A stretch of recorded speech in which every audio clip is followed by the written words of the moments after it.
Hello everyone, আসসালামু আলাইকুম। Welcome back to my channel. This is Eva. AC cooking and ব্লগে সবাইকে অনেক অনেক শুভেচ্ছা। আশা করি সবাই ভালো আছেন। আলহামদুলিল্লাহ, আমরাও ভালো আছি। আজকে আমি আপনাদের জন্য করে দেখাবো ডিম আলুর চপ। এটা আপনারা একটার মধ্যে দুইটারই টেস্ট পাবেন।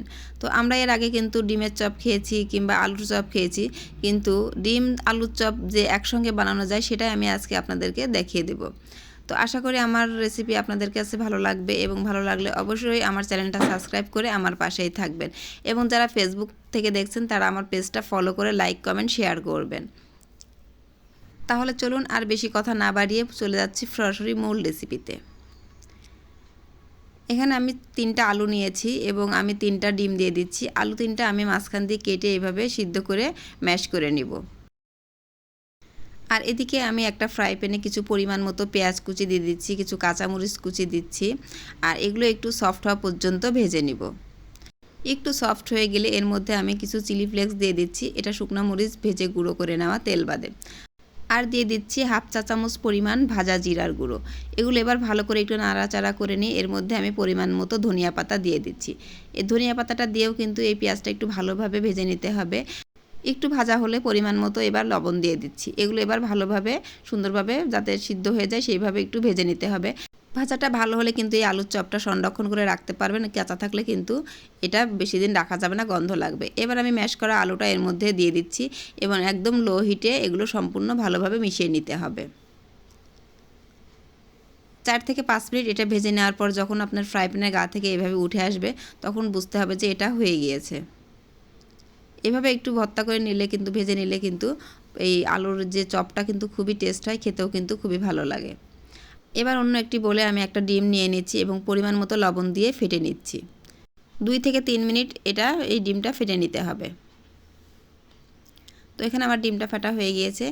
এবার আমি আলুর চপটা রেডি করব, আর এজন্য আমি একটু হাতে তেল মেখে নিচ্ছি।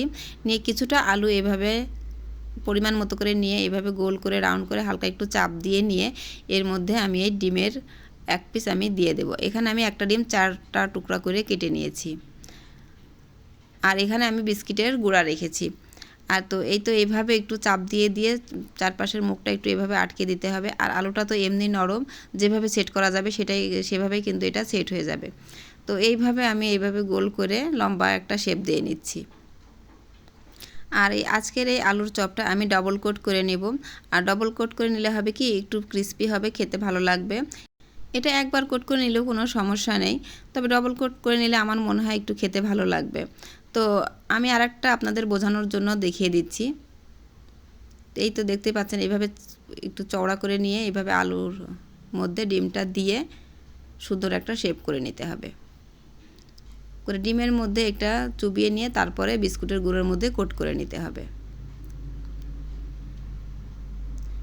একবার কোট করা হয়ে গেলে কিন্তু আমি আবারও ডিমের মধ্যে চুবিয়ে নিয়ে আবারও বিস্কুটের গুঁড়া দিয়ে কোট করে নিব।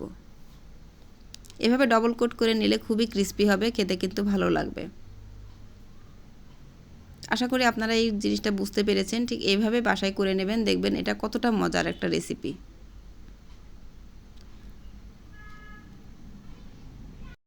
আর এইভাবে কিন্তু আপনারা এই আলুর চপটা একটা এয়ারটাইট বক্সে রেখে কিন্তু সংরক্ষণ করতে পারবেন। এটা অনেকেই বলে, কিন্তু আমি যেটা মনে করি সেটা হলো এর মধ্যে যে ডিমটা থাকে সেই সিদ্ধ ডিমটা কিন্তু একদিনের বেশি রাখা যায় না। এটা কিন্তু একদিন হয়ে গেলে কিন্তু এর ভিতরটা খুবই শক্ত লাগে, খেতে ভালো লাগে না ডিমটা খেতে। এজন্য আপনারা সবসময় ট্রাই করবেন, যেদিন এটা ভাজবেন সেই দিনই এটা বানিয়ে নেবেন। তো এখানে আমার এই যে সবগুলো বানানো হয়ে গেছে, এটা এবার আমি আধা ঘন্টা থেকে 40 মিনিট ফ্রিজে রেখে দেবো। এবার যে 40 মিনিট পর আমি ফ্রিজ থেকে বের করে নিয়েছি ফ্রাই করার জন্য। দেখতে পাচ্ছেন পুরো কালারটা চেঞ্জ হয়ে গিয়েছে। আর এখানে আমি তেলটা গরম হয়ে গেলে তার মধ্যে ডিম আলুর এই চপগুলো দিয়ে দিচ্ছি। এবার চারপাশ উল্টিয়ে পাল্টিয়ে এটা মিডিয়াম হিটে ভেজে নিতে হবে। এটা একদম গোল্ডেন ব্রাউন করে ভেজে নিতে হবে, তাহলে কিন্তু বেশি ক্রিস্পি হবে, খেতে ভালো লাগবে। হাই হিটে কিন্তু এটা কোনোভাবেই ভাজা যাবে না, একদম মিডিয়াম হিটেই কিন্তু ভেজে নিতে হবে। তো দেখতেই পাচ্ছেন এর মধ্যে কিন্তু আমার কালারটা চেঞ্জ হয়ে গেছে অনেকটা, এবং এটা কিন্তু পুরোপুরি ব্রাউন কালার চলে এসেছে। এবার আমি একটা একটা করে এগুলো তুলে নিব।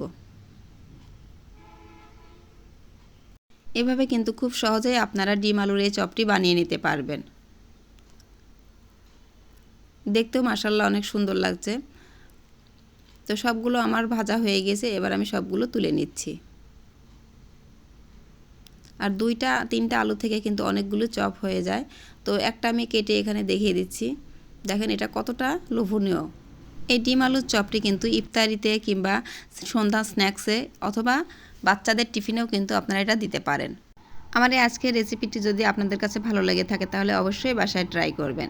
তাহলে আজকে এখানেই বিদায় নিচ্ছি। সবাই ভালো থাকবেন, সুস্থ থাকবেন। দেখা হবে নেক্সট কোনো রেসিপিতে। সেই পর্যন্ত আল্লাহ হাফেজ।